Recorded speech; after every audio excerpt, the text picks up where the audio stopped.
আল্লাহ ডেকে বলেন কাইফা তাকফুরুনা বিল্লাহ, তোমরা কেমনি ভাবে আমি আল্লাহর সঙ্গে নাফরমানি করো? তোমরা কি চিন্তা করো না ওয়া কুনতুম আমওয়াতা, একটা সময় তুমি মৃত ছিলে, তোমার কোনো অস্তিত্ব ছিল না, তুমি নিষ্প্রাণ ছিলে, তোমার দেহ মাংস এক জায়গায় ছিল না, তোমার কোনো অস্তিত্ব বলতে কিচ্ছু ছিল না।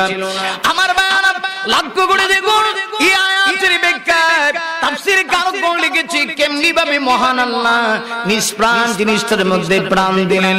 একটু গবেষণা করে লক্ষ্য করে দেখুন, স্বামী আর স্ত্রী দুইজনের যখন মিলন হয়ে গেল, মিলন হওয়ার পরে মহান আল্লাহ পাক কুদরতি ভাবে স্ত্রীর রেহেমের মধ্যে এক ফোঁটা নাপাক পানি আমার আল্লাহর হুকুমে যখন চলে গেল, সব নাপাক পানিগুলি কিন্তু কাজে লাগে না।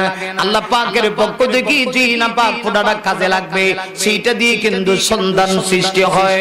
এবার স্বামী আর স্ত্রী দুইজনের মিলন হয়ে গেল, মিলন হওয়ার পরে স্ত্রীর গর্ভে যখন মনে করেন স্ত্রীর গর্ভে রেহেমটা চলে গেল, স্ত্রীর রেহেমের মধ্যে নাপাক নুতফাটা পানিটা চলে গেল।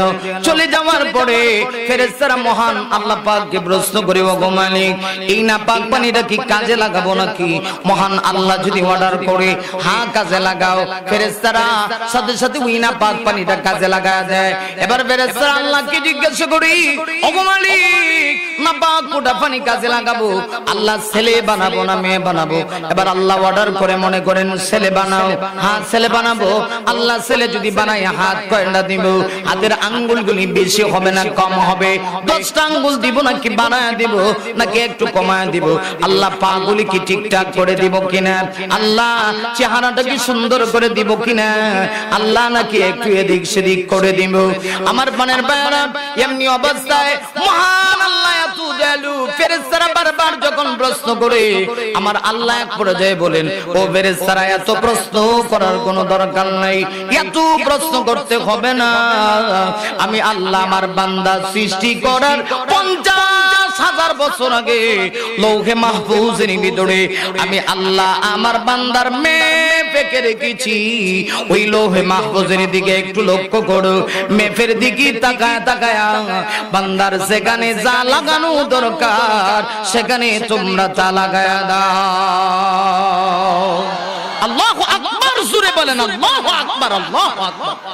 চিন্তা করছেন আমার আল্লাহ আপনাকে আমাকে পৃথিবীতে আসার 50,000 বছর আগে লৌহে মাহফুজের মধ্যে আপনার আপনার মেপ মহান আল্লাহ একে রেখেছে, ফেরেশতারা সেইভাবে লাগাচ্ছে। অবশেষে আল্লাহ ডেকে বলেন, হ্যাঁ ফেরেশতারা তোমরা সব কিছু লাগাবি, কিন্তু ফেরেশতারা শুনে নাও, আমি আল্লাহ আমার বান্দার কুদরতি কপালটা আমার নিজের হাত দিয়ে আমি আল্লাহ বানাবো। ফেরেশতারা জানুনি কেন বানাবো?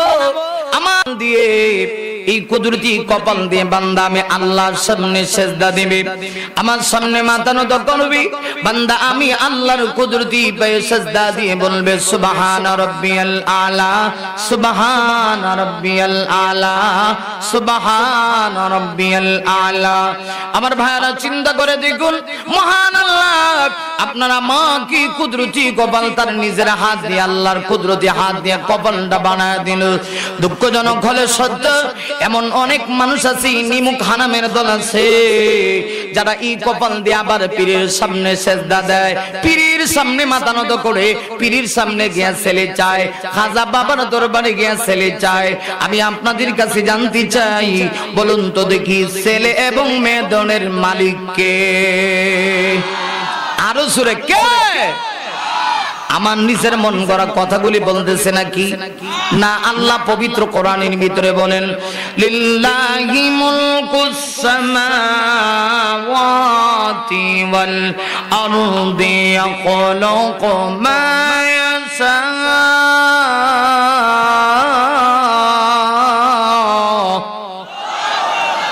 আর জোরে বলতে হবে আল্লাহু আকবার। ইয়াখলুকু মা ইয়াশাউ ইয়াহাবু লিমান ইয়াশাউ ইনাসা।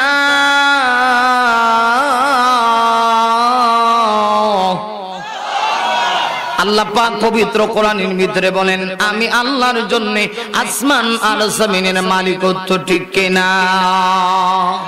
আসমান জমিনের ক্ষমতার অধিকারী কে?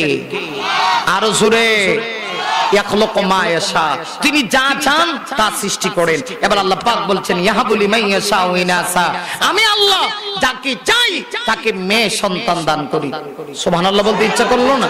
ওয়া ইয়াহাবু লিমান ইয়াশাউ যুকুর, আর আমি আল্লাহ যাকে চাই তাকে ছেলে সন্তান দান করি। আবার আল্লাহ পাক বলছেন আউযুবিজুহুম যুকরানা ওয়া ইনাসা, আর যাকে চাই তাকে ছেলেও দেই মেয়েও দেই। সুবহানাল্লাহ বলবেন না? এমন অনেক লোক আছে না যার ছেলেও আছে মেয়েও আছে, আবার এরকম অনেক লোক আছে যার শুধু মেয়ে আছে ছেলে, কিন্তু কিছু কপাল পোড়া আছে, মেয়ে হইলে পরে কপালটা কোস করে। ঠিক কইলেও ঠিক, না কইলেও ঠিক, তো জোরে বলেন।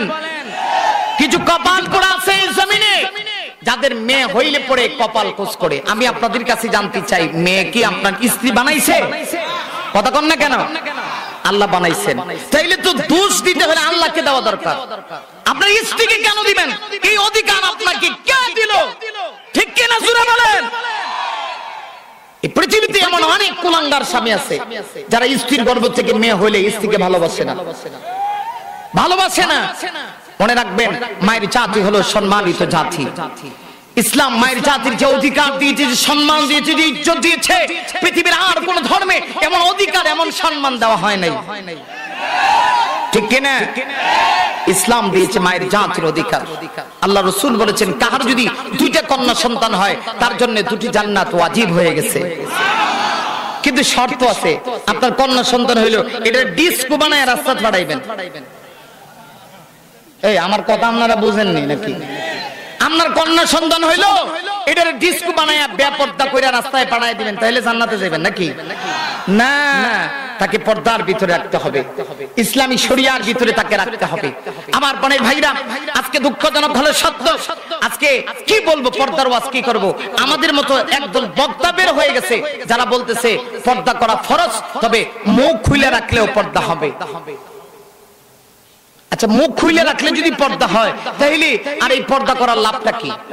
একটা ছেলে যখন বখাটের একটা ছেলে মেয়ের দিকে নজর দেয়, সর্বপ্রথম কি দিকে নজর দেয়? ফা দিকে, হাত দিকে, না চেহারা দিকে? আচ্ছা, আপনারা আমার ভাষা বুঝেন? আপনারা এটা কি কোন? এই যে আমার যে আল্লাহ পাক দিয়েছে, এটার নাম কি? মুখ বা চেহারা। এই চেহারা দেখি তো একটা ছেলে মেয়েটার দিকে নজর দেয়। আর আপনাদের এলাকায় বিবাহ শাদী হইলে ছেলে গিয়ে কি দেখে? হাত দেখে না পা দেখে না সর্বপ্রথম মুখ দেখে? কেন? মুখ হইল চেহারার রাজধানী। চেহারার রাজধানী কি? মুখ। একটা মেয়ের মুখই যদি ভালো হয়, সুন্দর লাগে, তাইলে অন্য কোনো কিছু যদি একটু সমস্যা হয়েও যায় আমরা কিন্তু সেটা মেনে নিই। কিন্তু দুঃখজনক হলে সত্য, আমি কাহারো বিরুদ্ধে বলার জন্য আসিনি। আমাদের বাংলাদেশে খুব খেয়াল করে শুনবেন এই কথাগুলো।